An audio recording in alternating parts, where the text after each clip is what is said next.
के जमाने में लोगों ने अलग अलग तरह से बना दिया, पर पशुपति व्रत का एक नियम है, ध्यान रखिएगा। किसी भी कामना के लिए, जिस भी कार्य के लिए आपको करना है, पशुपति व्रत आप कर सकते हैं। घर में पूजन 5 व्रत पशुपति के होते हैं, 5 सोमवार एक ही मंदिर में होते हैं, मंदिर नहीं बदला जाता। और पूजन की थाली में आप पूरा जमा कर अभिषेक पूजन का सामान लेकर सुबह के समय पूजन करने जाएं शिव जी का, प्रेम से अभिषेक पूजन करिए। शाम को वही थाली लेकर वापिस आ जाएं। उस थाली को वैसा की वैसे ही रख दो, उसमें जो पूजन का सामान लेकर जाएं वो इतनी मात्रा में लेकर जाएं कि शाम को भी वो काम में आ जाए। शाम को अलग से कोई सामान नहीं रखना है आपको, थोड़ा सा सामान जल वगैरह भले बाद में रख सकते हो, पर बाकी का 6 दिए लेकर जाएं, मीठे का प्रसाद लेकर जाएं। मंदिर में जब शाम के समय प्रदोष काल में या शाम के समय पूजन करें, पूजन कर कर शिव जी के मंदिर में 5 दिए प्रज्वलित कर दें, प्रकट कर दें, उसको प्रज्वलित कर दें, जला दें।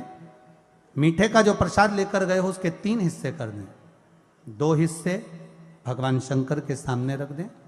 एक दिया, 6 दिए में से एक दिया थाली में वापिस रख लें, एक प्रसाद का भाग वापिस रख लें और भगवान से निवेदन कर कर, विनती कर कर, बाबा ओघड़दानी से निवेदन कर कर, पशुपतिनाथ से विनय निवेदन कर कर, बाबा से विनय कर कर थाली लेकर वापिस आ जाएं।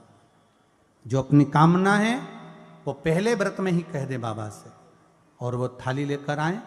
घर के बाहर राइट हैंड में सीधे हाथ की ओर बैठकर, घर में प्रवेश करने से पहले सीधे हाथ की ओर वो दिया जो लेकर आए हो उसको प्रज्वलित कर दें, अपनी कामना कर कर। दिए को प्रज्वलित कर कर इस प्रकार से 5 व्रत पूर्ण करें। जब 5वां व्रत,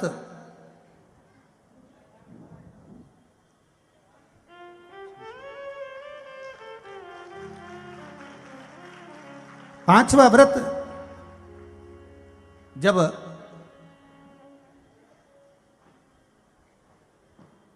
पूर्णता पर हो तो 5वें दिन 108 या तो चावल के दाने या मूंग के दाने 108, या पुष्प हो या कोई सामग्री हो 108, फूल हो, बेलपत्र हो, जो भी आपके पास में हो 108 सामग्री, वो बाबा को समर्पित करें। श्रीफल 11 रुपये बाबा को रखकर निवेदन कर कर आए। इसका कोई उद्यापन नहीं है कि अलग से अपन को कुछ करना पड़े, बस बाबा से निवेदन करें कि मेरा ये कार्य सफल करे। वैसे तो मुझे विश्वास है आप में से जितने लोग बैठे हैं कईयों ने करे होंगे और कईयों को उसका फल मिला होगा, कईयों को मिला होगा। जिसने करे हैं और जिसको फल मिला है जरा हाथ उठाइए एक बार। मिला है ना? बाबा ने कृपा करी है ना? बहुत बहुत साधुवाद, रखिए आपके पास में।